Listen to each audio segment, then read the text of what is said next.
श्रीमद् भागवत कथा एवं श्री राम कथा की अमृत वर्षा के लिए पंडित पूज्य श्री दिव्यानंद जी महाराज के YouTube चैनल दिव्य भक्ति सुधा को सब्सक्राइब करें और सुंदर कथा प्रसंगों एवं भजनों का आनंद प्राप्त करें। शूर्पणखा के पति का नाम विद्युज्जिह्वा है। क्या? विद्युज्जिह्वा। और विद्युज्जिह्वा है महाराज, लेकिन यहाँ पर तुलसी बाबा ने उसके पति या पिता का साथ परिचय नहीं दिया, बल्कि रावण की बहन के साथ में उसका नाम जोड़ा है, क्योंकि रावण की बहन भी है ये। इसका विचारधारा रावण की जैसे स्वच्छंद है भैया। ये विदेशी आई है लंका से और भारत में आके राम जी को देखी और राम जी को देखकर कहती है पूरा दुनिया में खोज लिया, लेकिन तेरे जैसा नहीं देखा अभी तक। देर कैसे बना रहा है झूठ। यह संजोग विधि रची बिचारी। और क्या कहती है देख तो, ये संजोग को विधि ने रचा है, विधाता ने रचा है। ओहो, समझना शूर्पणखा का चरित्र है।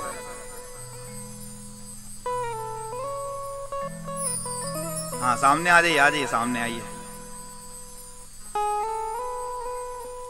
यह संजोग रची विधि विचारी। विधि अर्थात विधाता ने रचा है संजोग को।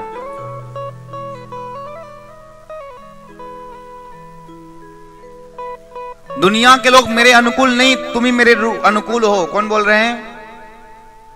ये शूर्पणखा राम जी को देखकर कहती है। राम जी ने कहा अरे इसका विवाह भी हो गया है, लेकिन अपने आप को कुंवारी कहती है। कौन? शूर्पणखा। इसका पति का नाम विद्युज्जिह्वा है। क्या नाम है?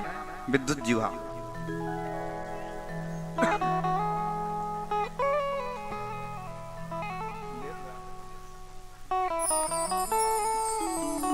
मेरे लघु भ्राता हैं, मैं तो शादीशुदा हूं। बोला किसने? राम जी बोले मैं तो शादीशुदा हूं भैया, और मैं आपका कल्याण नहीं करना चाहता हूं। मेरा छोटा भाई लखन है ना, वो कुंवारा है। लोग बोले भगवान झूठ क्यों बोल रहे हैं? लक्ष्मण जी का तो विवाह हुआ है ना, ये झूठ क्यों बोल रहे हैं? समझिएगा आगे में। भगवान ने फिर भी ऐसा कहा, ताते अब लग रही कुंवारी। जब लक्ष्मण जी ने महाराज राम जी बोलते हैं वही कि ये इसका भी तो ब्याह हो गया है। किसका? शूर्पणखा का। फिर भी ये कहती है मैं अविवाहित हूं, कुंवारी हूं। भगवान कहते हैं जो मेरे सामने जिस प्रकार से आता है, मैं भी उसके सामने उसी प्रकार से व्यवहार करता हूं। हाँ, राम जी के पास व्यक्ति जिस प्रकार से जाए, भगवान भी उसको उसी प्रकार से व्यवहार करता है। आप मित्र मान करके जाओ, भगवान आपको मित्र मानेंगे। सखा आप समझो, सखा मानेंगे। पिता मानो, पिता आपको पुत्र समझेंगे। तो भगवान ने भी कह दिया, अहि कुमार मोर लघु भ्राता। जैसे विचारधारा है वैसे उनको उत्तर दे रहे हैं। राम जी ने कहा भैया इन लोग की भाषा ऐसी है, लंका वालों की भाषा ऐसी है, उल्टा का पुल्टा कहते, इसलिए मैंने भी उत्तर दे दिया। देखिए विकल भई जुगल कुमारा। तो भगवान ने यहाँ क्या महाराज की प्रदर्शित की है कि अहि कुमार मोर लघु भ्राता। जाओ, मेरा छोटा भाई है ना, कुमारा है, मैं तो शादीशुदा हूं।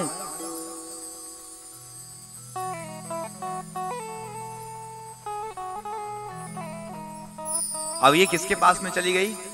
शूर्पणखा लक्ष्मण के पास में गई और लक्ष्मण जी को पास में जा करके कहती है अरे कुमार। लक्ष्मण जी के पास में गई और जाके कहती है अरे। लेकिन लक्ष्मण जी देख नहीं रहे हैं। लक्ष्मण जी राम को देख रहे हैं और राम जी सीता जी को देख रहे हैं। कैसे त्रिकोण बन रहा है देखो। राम जी इधर बैठे हैं, सीता इधर बैठी है, लक्ष्मण इधर बैठे हैं। राम जी किसको देखते? लक्ष्मण श्री राम को देखते और राम जी सीता को देखते। इसका तात्पर्य है महाराज, सीता भक्ति है, राम भगवान है। जब पता है कोई लोभ काम वासना हमारे पास आए ना, तो जिसका दृष्टि भक्ति पर होता है, जिसका दृष्टि भगवान पर होता है, उस पर शूर्पणखा किसी प्रकार से अटैक नहीं कर सकती। प्रेम से कहो जय श्री राम। व्यवहार पक्ष में राम जी अपनी पत्नी को देख रहे हैं और जानते हैं, परंतु शूर्पणखा को नहीं देख रहे हैं। अब लक्ष्मण जी कहते हैं, अरे सुंदरी, तू मुझे विवाह करना चाहती है ना, तो सुन ले, सुन। पहले तू जिसके पास में गई थी ना, उसी का मैं दास हूं, उसी का मैं दास हूं। अब भाई मेरे पास में तुझे क्या मिलेगा? मैं तो उनका दास हूं ना, मैं उसके अधीन हूं। इसका कहने का तात्पर्य है कि प्रभु सर्वस्व हैं, तुम जीव हो, और जीव की असली स्वामी कौन है? जगदीश्वर है।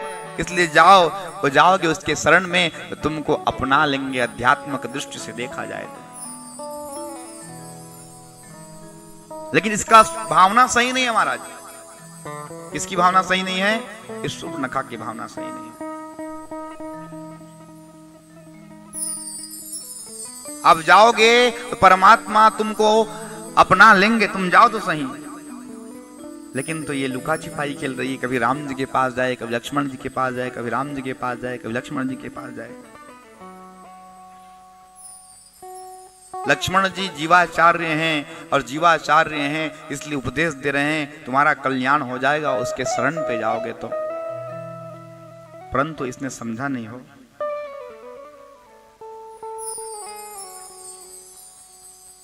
इसके बाद इसको क्या लगने लग गया शूर्पणखा को, ये जो है ये भक्ति रूपी सीता है, और सीता है इसीलिए दोनों क्या है, मुझसे ब्याह नहीं करना चाहते। जब ये रहेगी नहीं तो जबरदस्ती का इनको ब्याह करना पड़ेगा। जैसी ही बोली, अब इसको तो मुझे कच्चा नाश्ता खाना पड़ेगा, ऐसे में लोग मुझे ब्याह नहीं करेंगे। अपना स्वरूप बनाया, और स्वरूप बना करके ऐसे महाराज सीता मैया पर आज जोर से खाने के लिए दौड़ी है ना। राम जी तुरंत इशारा कर दिए, और क्या इशारा किया कि वेद नाम कही अंगुरिन खंडी आकाश। कहा कि भैरवे रामायण में गोस्वामी जी ने वर्णन किया है, भैरवे नाम का रामायण है। भैरवे रामायण में गोस्वामी जी ने वर्णन किया है, भगवान ने आज इशारा किया 4 उंगली के साथ में। और हमारे पास कितने वेद हैं हमारे सनातन सभ्यता में? 4 वेद है ना।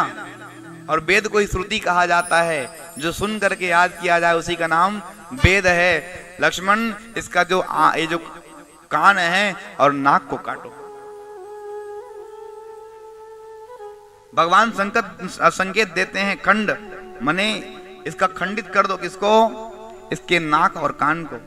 जैसे सीता जी को खाने के लिए दौड़ा है ना, बड़ी फुर्ती से भगवान आज लक्ष्मण जी ने उसके नाक और कान को विच्छेद कर दिया। बोली भक्त वत्सल भगवान की। और जैसे ही किसी व्यक्ति का नाक और कान महाराज कट जाए तो व्याकुल हो गया, और व्याकुल होकर के ऐसे रक्त की धारा उसके प्रवाहित होने लग गई। ऐसा लग रहा है कि काला सा पहाड़ है, और उस काले से पहाड़ से जैसे लाल लाल रंग की नदियां प्रकट हुई है।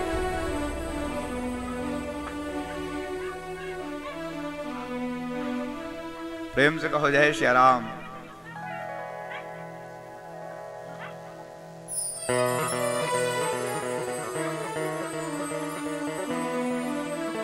प्रेम से कहो जय श्री राम। शूर्पणखा नहीं चाहता है महाराज भक्ति स्थापित रहे। शूर्पणखा नहीं चाहता भक्ति रहे, उसको खाने के लिए दौड़ती है। और आज भी हमारे सामने किसी भी प्रकार का हम डिस्टर्ब हुए तो समझ जाओ ये शूर्पणखा हम पर अटैक कर रहा है, हमारी भक्ति को खाने के लिए दौड़ रहा है। हो